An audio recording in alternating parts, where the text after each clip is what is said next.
আপনি হয়তো দেখেছেন বা শুনেছেন চন্দন গাছের সাপ থাকে কেন। আজকের এই ভিডিওটি শেষ পর্যন্ত দেখলে আশা করি আপনার এই ধারণা পরিবর্তন হবে। আপনি হয়তো শুনেছেন চন্দন গাছে অনেক সাপ দেখা যায়, কিন্তু কখনো কি ভেবে দেখেছেন চন্দন গাছে এত বিষাক্ত সাপ থাকে কেন?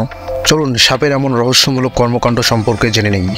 আপনি হয়তো ঠিকই জেনেছেন চন্দন গাছের সাপ বেশি থাকে, তবে খেয়াল করলে দেখবেন এরা চন্দন গাছের মগডালে থাকে না, বরং গাছের নিচের অংশে থাকে। এর অন্যতম কারণ হচ্ছে সাপ একটি শীতল রক্তের প্রাণী, তারা ঠান্ডা জায়গায় থাকতে পছন্দ করে।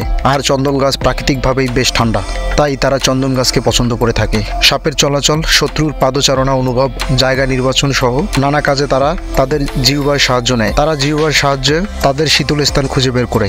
এরা চন্দন গাছকেও তাদের জিহ্বার সাহায্যে খুঁজে নেয়। এক কথায় বলতে গেলে থাকার আরামের সুবিধার্থে সাপ চন্দন গাছকে খুঁজে নেয়।